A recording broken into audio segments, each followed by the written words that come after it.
పాత్రికేయ మిత్రులందరూ కూడా నమస్కారం. జగిత్యాలలో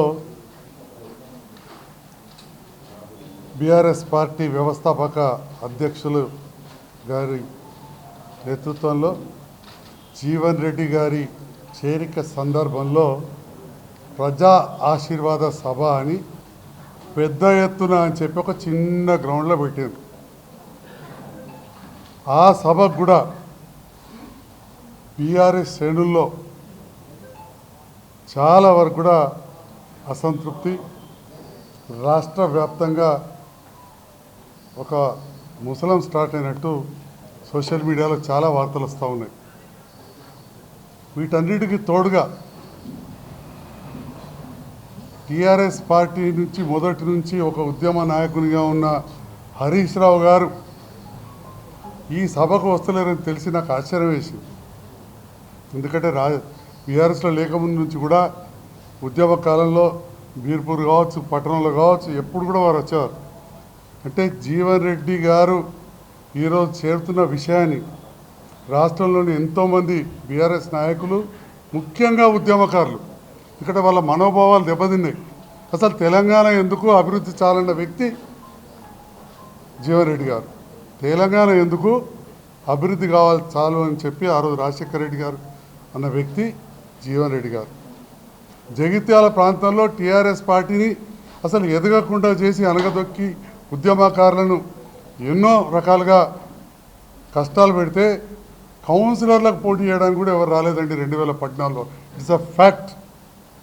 ఎంపీటీసీ అభ్యర్థులు సగం ప్లేసులలో లేరు. It's a fact. ఎందుకు? ఆనాడు జీవన్ రెడ్డి గారి ఒత్తిడి, ఇంకేమన్నా అనుకోవచ్చు.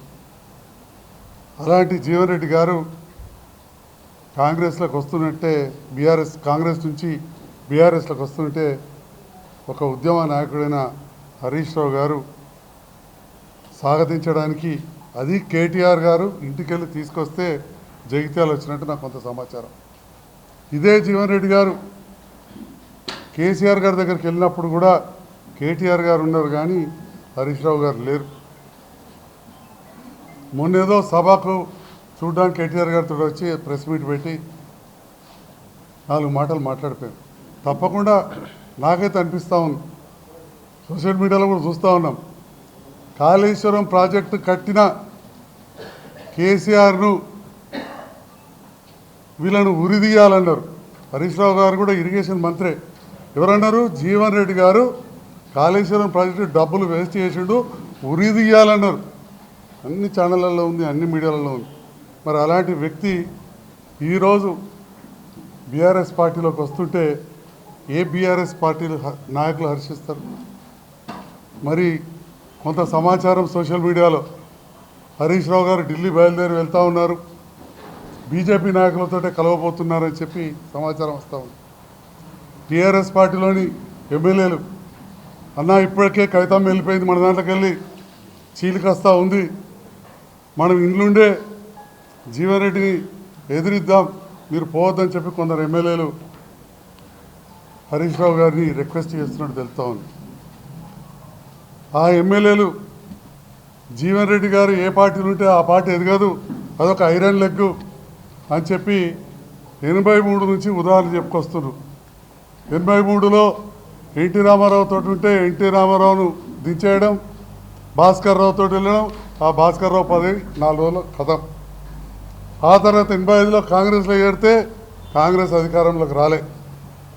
చొక్కారావు గారి నేతృత్వంలో చేరినా అన్నారు, 89లో గెలిచినారు, మంత్రి పదవి రాలేదని తాపకొల్లి ఆఖరికి 96లో చొక్కారావు గారి నామినేషన్ కూడా వాళ్ళ అంత పెద్ద వ్యక్తి, వారి ద్వారానే నేను చేరినా జగిత్యాల ఈ నాయకులందరూ ముందు చెప్పాడు. ఈ మధ్య కాలంలో వారి నామినేషన్ కూడా వెళ్ళలే. ఇంకా అప్పటి నుంచి కాంగ్రెస్ కొన్ని రోజులు అధికారంలోకే రాలే. మళ్ళీ అధికారంలోకి వచ్చినాక ఇక వారు ఉన్నారు. ఆ 5 ఏళ్లలో బై ఎలక్షన్లు, ఆ తర్వాత కాంగ్రెస్ పార్టీ బొటాబొటిగా వచ్చింది. రాజశేఖర రెడ్డి గారు పరలోకానికి వెళ్ళిపోయారు వీరితో కలిపి.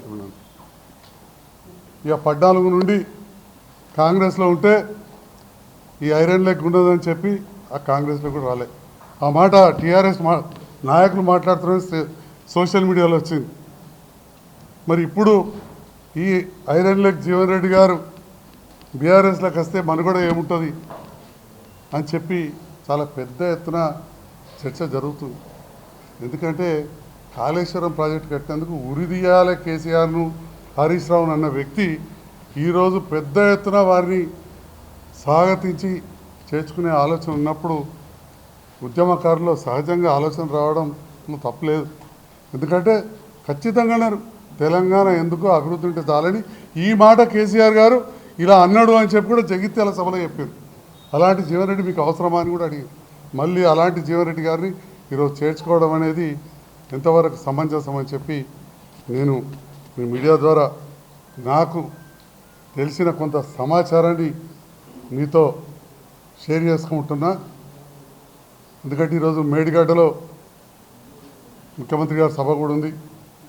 కాళేశ్వరం పునరుద్ధరించాలనే ఆలోచన ఇవ్వాలనేది కాదు, అది కూలిపోయిన తెల్లారటి నుండి కూడా ఎన్డీఎస్సీ కమిటీ వేసి ఉత్తమ్ కుమార్ రెడ్డి గారు, ముఖ్యంగా గౌరవ ముఖ్యమంత్రి గారు శ్రీ రేవంత్ రెడ్డి గారు ఆనాటి నుండి కూడా ఆలోచన చేస్తున్నారు. నేను ఒక విషయాన్ని మీతో షేర్ చేస్తూ ఉన్నా. అనుకోవచ్చు నేను కూడా రెండవసారి గెలిచిన ఎమ్మెల్యేను, పక్కా రాజకీయ కుటుంబం నుంచి వచ్చినని. జగిత్యాల ప్రాంతంలో కాలువలు తవ్వినప్పుడు కాలువల మంత్రి, వ్యవసాయ మంత్రిగా ఉన్న వారి మనమన్నే. అప్పుడు నాకు కూడా నీళ్ళ మీద అవగాహన ఉంటుంది. ఎంత ఉంటుందంటే ఎంత మంత్రులు ఉన్నా వీళ్ళున్నా రాయకల్లో నీట్గా కడకట ఉండేది పట్టణానికి. 90 రూపాయల కాడ ఓటీ పెట్టి అక్కడ నింపిన.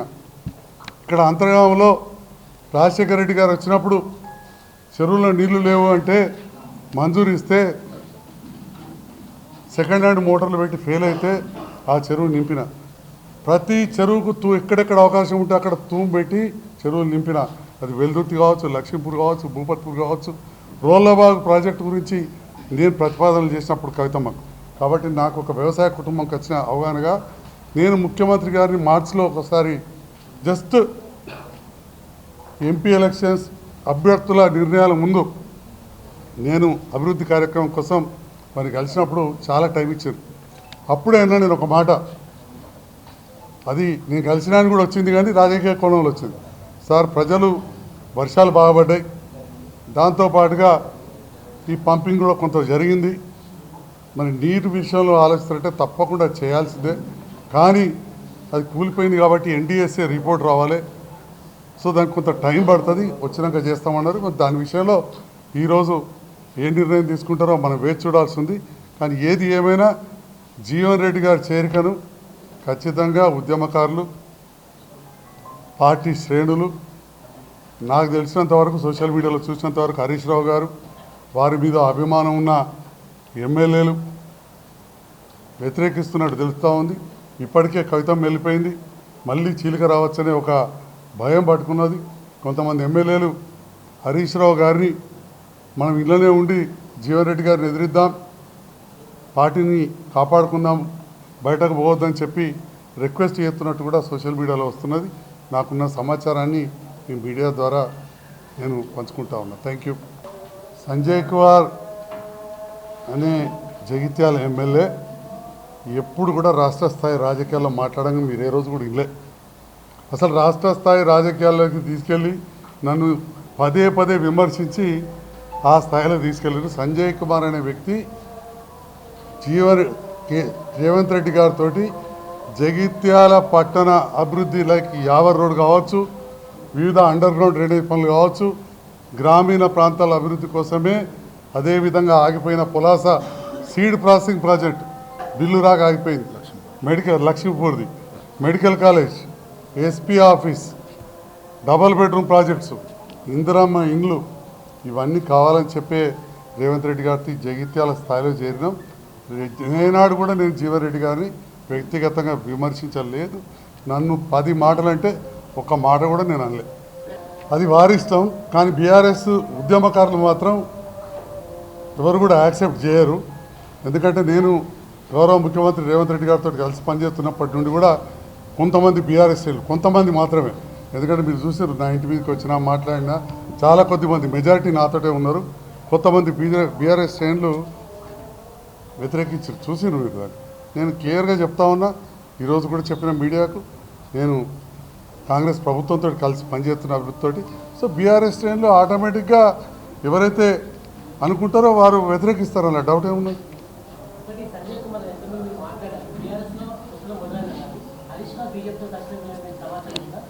సోషల్ మీడియాలో చూసినా మీరు కూడా ఇదివరకు కూడా చాలాసార్లు మీడియాలో వచ్చింది కదా, ఇదేం కొత్త కాదు కదా. ఈరోజు మరి ఇప్పటికిప్పుడు ఇక్కడికి రాకుండా ఢిల్లీ వెళ్తున్నారంటే చాలామందికి అదే అనుమానం వస్తుంది. ఎందుకంటే కేసీఆర్ హరీష్ రావు గారు లేని సభ 1,00,000 మందితో ఎక్కడైనా జరగంగా చూసారా మీరు? ఎప్పుడైనా చూసారా ఇంత పెద్ద సభ హరీష్ రావు గారు లేకుండా జరగడం అనేది? ఎవరైనా చూసారా? మీరు అందరు కూడా పెద్ద రిపోర్టర్స్ ఉన్నారు, మీరు అందరు కూడా అంతే అనిపిస్తుంది కదా. సోషల్ మీడియాలో చూస్తే ఈ సందర్భంలో కొంత మాట్లాడుతున్నాను మీతోటి. నాకున్న తెలిసిన సమాచారాన్ని మీతోటి నేను షేర్ చేసుకుంటున్నాను. డెఫినెట్గా జీవన్ రెడ్డి రాకను చాలామంది వ్యతిరేకిస్తారు. బీఆర్ఎస్లో కొద్దిమంది వారు వర్గంగా గెలిచిన వాళ్ళు పోతారు తప్ప నాకు సంబంధించిన వాళ్ళు గతంలోనే పోలేదు. నాకు మంచిగా అనుబంధంగా ఉంటారు. ఇక్కడ మా చైర్మన్ గారు ఉన్నారు, కౌన్సిలర్లు ఉన్నారు, కాంగ్రెస్ పార్టీ మాజీ అధ్యక్షులు ఉన్నారు, డీసీసీ అధ్యక్షులు ఉన్నారు, మైనారిటీ అధ్యక్షులు ఉన్నారు జిల్లాకు సంబంధించి. అదేవిధంగా మా బీఆర్ఎస్ పార్టీ మైనారిటీ నాయకుడు ఉన్నాడు, రైతు బంధు నాయకులు ఉన్నారు, ఇంతమంది ఉన్నారు. ఇక్కడ కౌన్సిలర్స్ ఒకసారి ఎంతమంది ఉన్నారు? రాజ్కుమార్ అందరూ. మా వైస్ చైర్మన్ ఉన్నారు. ఒక నెల రోజుల వరకు రేవంత్ రెడ్డి గారు అంత గొప్ప వ్యక్తి లేరన్నారు. ఒక నెల నుండే మార్పు వచ్చింది. ఈ నెలలో ఏం ప్యాకేజ్ అయిందో ఏందో డౌట్ వస్తుంది. నెల నుండే ఈ మార్పు. నెల కంటే ముందు ప్రజాపాలన, గొప్ప పాలన, రేవంత్ రెడ్డి గారు మంచిగా పాలిస్తున్నారని చెప్పాను. మీరు కావాల్సే you can see any channel. నాకు రాజకీయంగా రాజకీయంగా లబ్ధి పొందాలని తప్పకుండా ఉంటుంది. జగిత్యాల ప్రాంతం అభివృద్ధి కావాలని ఉంటుంది. కానీ ఆర్థికంగా అభివృద్ధి కావాల్సిన అవసరం, పైసలు సంపాదించుకోవాల్సిన అవసరం నేను బాగా ఎక్కువ లేకుండా లేదు. ఈ గత 12 ఏళ్లలో అధికార పార్టీతో ఉన్నా 10 ఏళ్ళు. మరి నా ఆస్తులు పెరిగినాయా పెరగలేదా మీరు ఎక్కడన్నా చూసుకోండి. అన్నీ ఉన్నాయి. ఇవన్నీ పెట్టడానికి చాలా సంతోషం. అప్పుడు మాట్లాడదాం. వారి ఆస్తులు ఏందో, వారే గుట్ట మీరు ఇక అవన్నీ మళ్ళీ మాట్లాడతాయి. ఇప్పుడు వారు అన్నప్పుడు నేను అంటాను. వారు అన్నది నేను అనకూడదు కదా. వారు నాకంటే పెద్దవాళ్ళు కదా, గౌరవం ఇవ్వాలి కదా. వారు నన్ను అగౌరవపరిచినాడు, నరికేస్తా అన్నాడు, వాడోడు వీడోడు అన్నాడు, నేను మాట్లాడలేదు. ఇప్పుడు ఎందుకు?